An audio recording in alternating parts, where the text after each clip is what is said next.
Ako si Maria at ito ang aking kwento.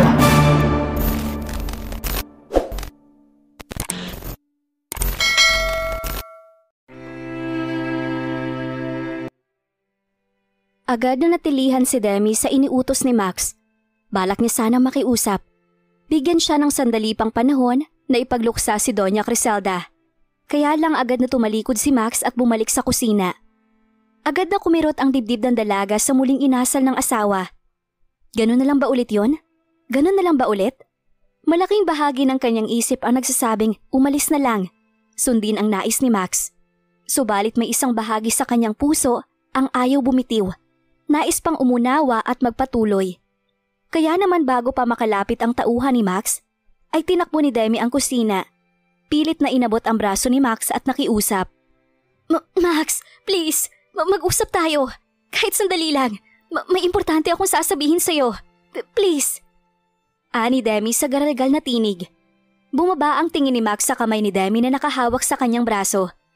She was obviously shaking, and her cries were slowly breaking the walls he had built between them, even if he doesn't want to. Umigting ang panga ng binata. Sandaling nagtalo ang nais ng kanyang isip at puso, upang sa huli ang kanyang isip lang din ang manaig. Inabot ni Max ang kamay ni Demi at marahas iyong tinabig upang mabitiwan siya nito. Hindi ko alam kung bakit ka papunta ng punta rito. Hindi ka ba talaga marunong makontento? Anong akala mo sa amin ni Christoph? Mga laruan na pwede mong paikutin sa iyong mga palad? Na kapag wala siya at hindi nakatingin, ay sa akin ka pupunta at kapag wala naman ako'y sa kanya ka lalapit? Ganun ba? That's how greedy you are. 2 men at a time? Kumurap-kurap si Demi. Naguluhan. Wala sa sariling sumulyap sa mga katulong na naroon sa kusina at tahimik na nakamasid sa kanila ni Max. Automatikong nag-init ang pisngi ng dalaga sa labis na kahihiyan. Hindi maintindihan ang pinaparatang ng asawa. Max, let's talk privately. Please. Pakiusap ni Demi. Umaasang pagbibigyan siya ng asawa. But Max gave out a humorless laugh. Hanggang ngayon hindi pa rin niya lubos maisip na totoong kayang-kaya siyang paikutin ni Demi. Siguro, kung hindi lang nagsumbong sa kanya si Leticia kaninang umaga, na nakita ng kaibigan na nag-grocery sina Demi at Christoph like a sweet couple ready to move in together, he would have welcomed Demi in his arms again, allow her to make a fool out of him again, and probably forgive her and let her stay beside him again. Subalit marunong ang langit. May ebidensya na ang pagtataksil ni Demi at Christoph sa kanya. It's not just in his mind. Now, he only needs to verify. Gusto mo mag-usap tayo na maayos? Umpisa ng binata. Wala sa sariling tumango si Demi. Nabuhayan ng pag-asa. Then I have a question for you, Demi. Answer it honestly, and I'll give you a chance to talk. Where were you this morning? Magkasama ba kayo ni Christoph na namali sa grocery store? Agad na bumakas ang gulat sa mukha ng dalaga. Bagay na hindi nakaligtas kay Max. Her face says it all. A confirmation of his wife's betrayal. Nanginig naman si Demi. Lalong kumabog ang dibdib nang makita niya ang labis na galit sa mukha ng asawa. Wala sa sariling niyakap ang sarili at humakbang paatras. Max, pakinggan mo muna ako. Just answer the question. Were you with him or not this morning? Gigil na sigaw ni Max na nagpangyaring lumabas si Ella at si Lieutenant Salvador sa private room ng chapel upang lalong nanliit si Demi. Muling tumulo ang luha. Pakiramdam ng dalagay isa siyang basura na basta nalang itinapon ng asawa matapos gamitin. Max! Don't you say my name! Wala kang karapatang tawagin ako sa pangalan ko. Asawa lang kita sa papel, Demi. Wala kang halaga sa akin. Singhal ni Max. Sasagot pa sana si Demi nang biglang sumungaw ang bulto ng isang matandang babae sa may kusina. Pamilyar ang mukha nito, subalit nasisiguro ng dalaga na wala pa ito kanina nang dumating siya sa chapel. Una nitong nilapitan si Max. Max, iho, calm down. Naririnig ng mga bisita sa labas ang pag-aaway ninyo ng asawa mo. Nakakahiya. Please get a hold of yourself. Anang matanda, sandaling tinapik-tapik ang bandang dibdib ni Max. I am calm, Lola Cora. It's the liar in his room that is not. Sagot ng binata, bago pinukol ng masamang tingin si Demi. Tapos na ang ngayon, Miss Malvar. Ayaw na kitang makita pa. Dugtong pa ng binata. Nagbuga ng marahang hininga ang matanda bago bumaling kay Ella. Ella, Please get Max a glass of water. He must be flustered from all the sleepless nights here. Tumango si Ella. Mabilis na kumilos. Subalit bago pa man maiabot ni Ella ang tubig sa amo, nagmadaling lumapit si Leticia kay Max. Max, eto, uminom ka muna. Alok ng dalaga. Walang pag-aalinlangang tinanggap ni Max ang bottled water bago nagpahila kay Leticia pabalik sa chapel. Lalong kumirot ang dibdib ni Demi. Humikbi. Max, sandali, may sasabihin ako. Lumapit na si Ella kay Demi.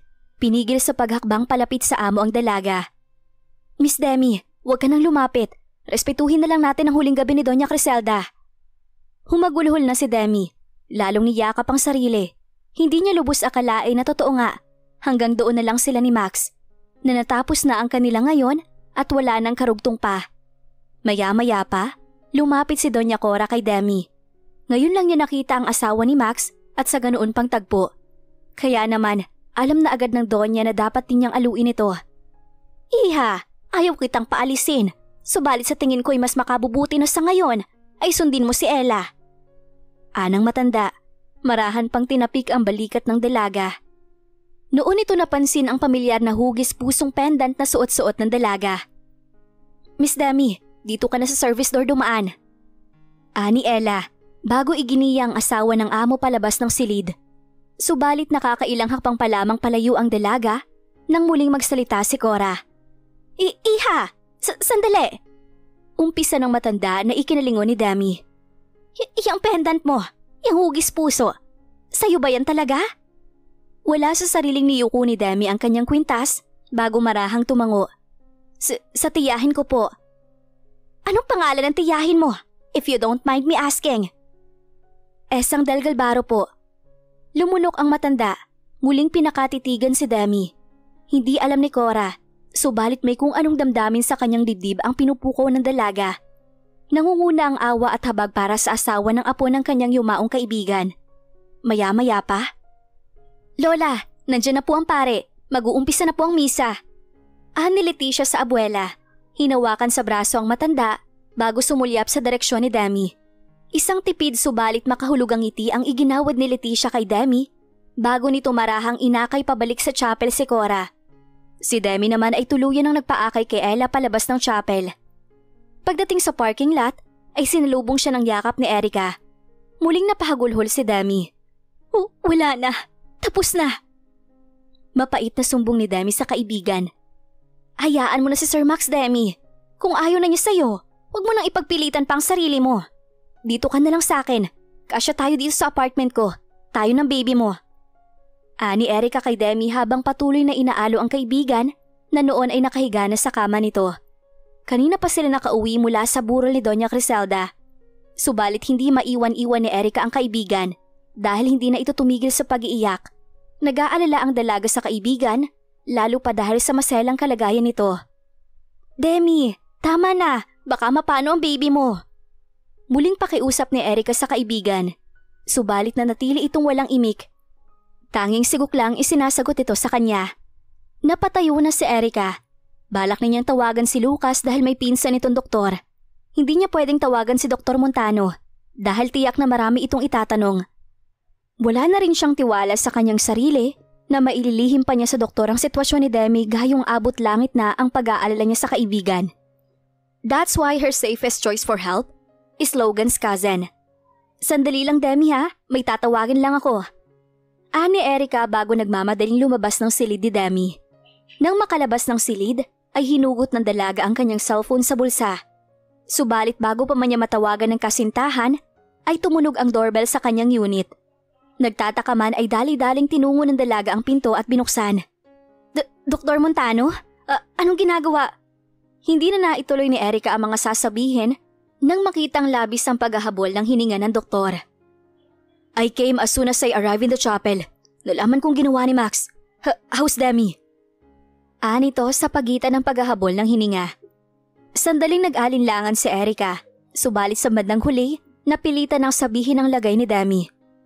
Kanina ko pa siya inaalo, Dok. Ayaw talagang tumigil sa pag-iyak. Nag-aalala na ako, baka ma-dehydrate siya at mapahamak ang baka mapahamak si Demi. Tumangutango ang doktor. Can I see her then? para ma-assess ko ang sitwasyon niya. Agad na tumango si Erica, niluwangan ng pagkakabukas ng front door. Humakbang papasok si Christoph bago tinumbok ang nakabukas na pinto ng silid ni Demi. Hindi na nag-aksaya pa ng oras si Christoph at agad na nilapitan ng umiiyak pa rin si Demi. Lumuhod ang doktor sa tabi ng kama at agad na kinausap ang dalaga.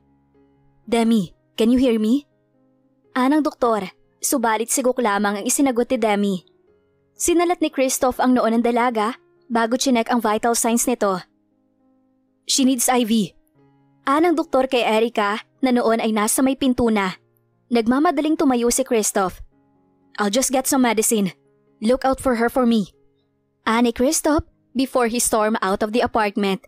Nagkamalay si Demi na naroon siyang muli sa kadiliman, walang ni anumang liwanag siyang naaaninag sa kung saan. Ilang sandali pa, nahulog ang dalaga sa kawalan bago siya bumagsak sa loob ng isang sasakyan. Kasama niyang muli ang kanyang inang si Marivic habang paakyat sila sa palikulikong daan. Kumapit ka ng mabuti at kahit na anong mangyari, huwag kang mapapahuli sa kanila. Naiintindihan mo ba? Tumango ang batang si Demi bago mahigpit na humawak sa seatbelt. Ilang sandali pa, umusad ang sasakyan. Si Marivic naman ay panayang hikbi. Ibabalik kita kay ma'am. Hindi dapat ganito. Hindi ako dapat pumayag sa ganito. Paulit-ulit na sabi ni Marivic sa pagitan ng paghikbi. Ilang sandali pa, suminghap ang babae nang may makita sa likurang bahagi ng sasakyan. Hindi naglaon, bumilis ang takbo ng kotse. Kumapit ka! Kumapit kang mabuti! Ani Marivic kay Demi. Agad na tumalima ang batang si Demi. Pumikit. Nakaramdam siya ng matinding pag-alog sa loob ng sasakyan at nakarinig din ng mga nag-uumpugang mga bakal. Subalit ni hindi sinubukan ni Demi ang magmulat. Natatakot siya sa kung anumang maaari niyang makita. Ilang sandali pa, tumili si Marivic. Kasunod niyon ang pagbulusok ng sasakyan sa isang bangin. Nakailang gulong ang kanilang sinasakyan bago tuluyang tumigil. Doon pa lang magmulat ng mga mata si Demi. Noon niya nakita si Marivic na duguan ng ulo at halos wala ng malay. Yaya? Yaya? Anang batang si Demi sa kasama. Humikbi. Sinubukang abutin ng dugo ang noo nito. Hindi na nagmulat pa si Marivic, subalit nagsalita. Takbo! Tumakbo ka! Huwag kang titigil! Tumakbo ka, Leticia! Ngayon na! Napasinghap si Demi. Nagmulat ng mata bago agad na bumalikwas ng bangon sa kama. Ang nag-aalalang mukha ni Christoph ang sumalubong sa kanya.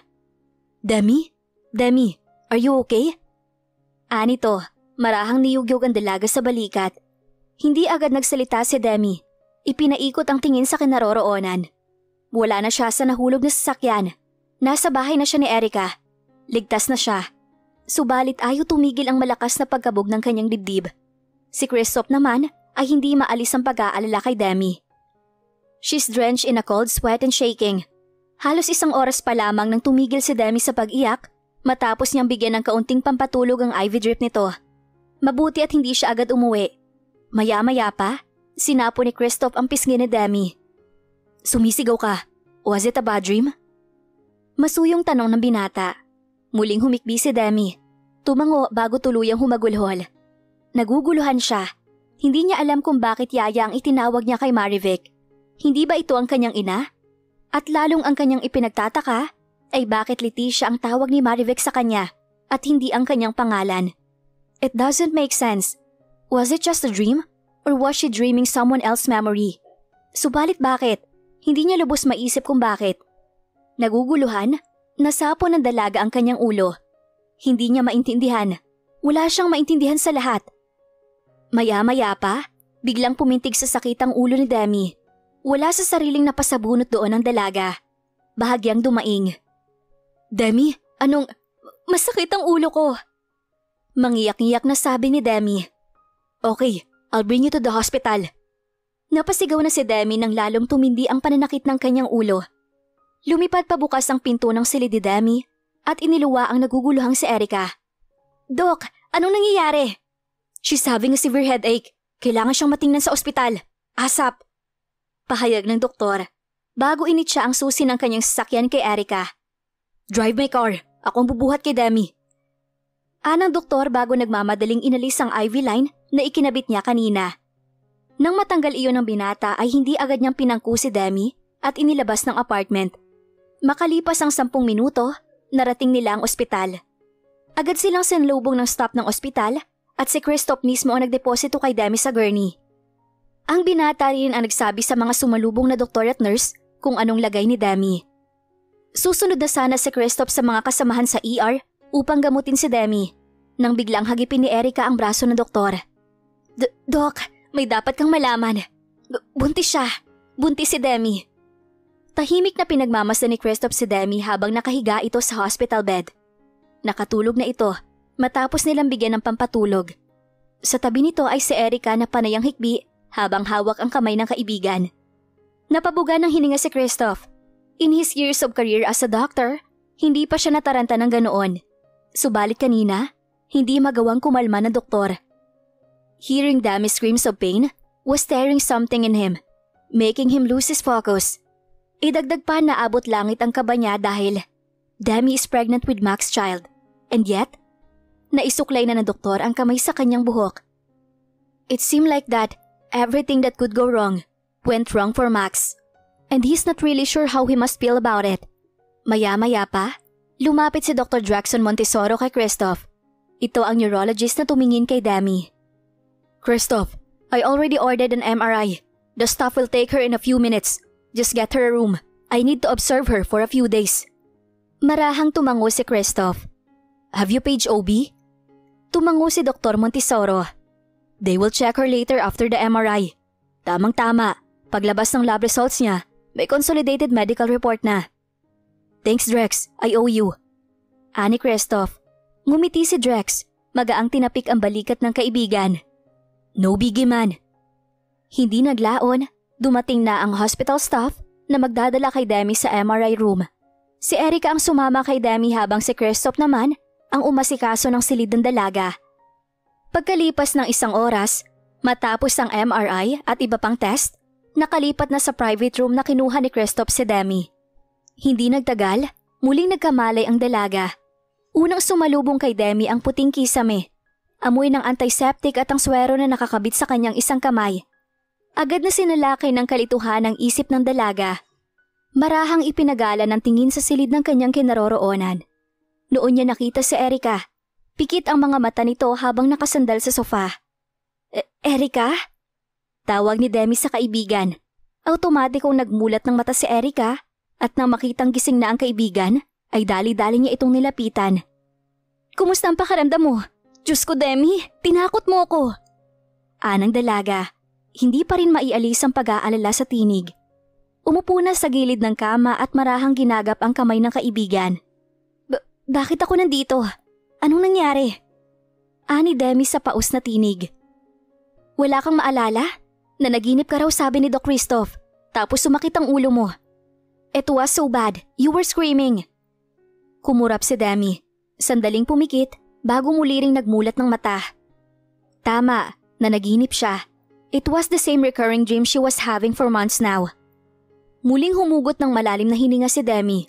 Hanggang ngayon nakalmado na siya, hindi pa rin niya talaga maintindihan ang kanyang panaginip o kung panaginip pa talaga yon o alaala. Subalit bakit siya magkakaroon ng alaala ni Leticia? Maya-maya pa, bumukas ang pinto ng private suite at iniluwa ang bulto ni Christoph. Agad itong umiti nang makita si Demi na may malay na. You're awake. Anang doktor bago nagmadaling lumapit sa hospital bed. How are you feeling? Maayos na ako. Salamat, Christoph. Umpisa ni Demi. Bakit ka nga pala nasa kwarto ko kanina? Naguguluhang tanong ni Demi sa dalawang kaibigan. Si Erica ang sumagot at nagpaliwanag. Muling bumaling si Demi kay Christoph. Thank you, Christoph. Sobrang dami mo nang naitulong sa akin. Hey, like I said, I'm always willing to help you. Kahit kailan, sa kahit na anong dahilan. Seryosong sabi ng doktor.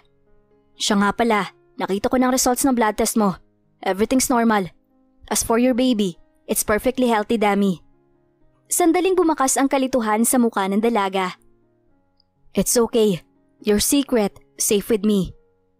Pero nagsabi si Dr. Hannah, ang OB-GYN tumingin sa'yo na kailangan mo magpa-ultrasound in 2 weeks.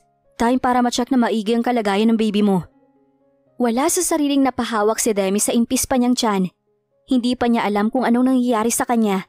Subalit, ang importante sa kanya ngayon ay maayos ang kanyang dinadala.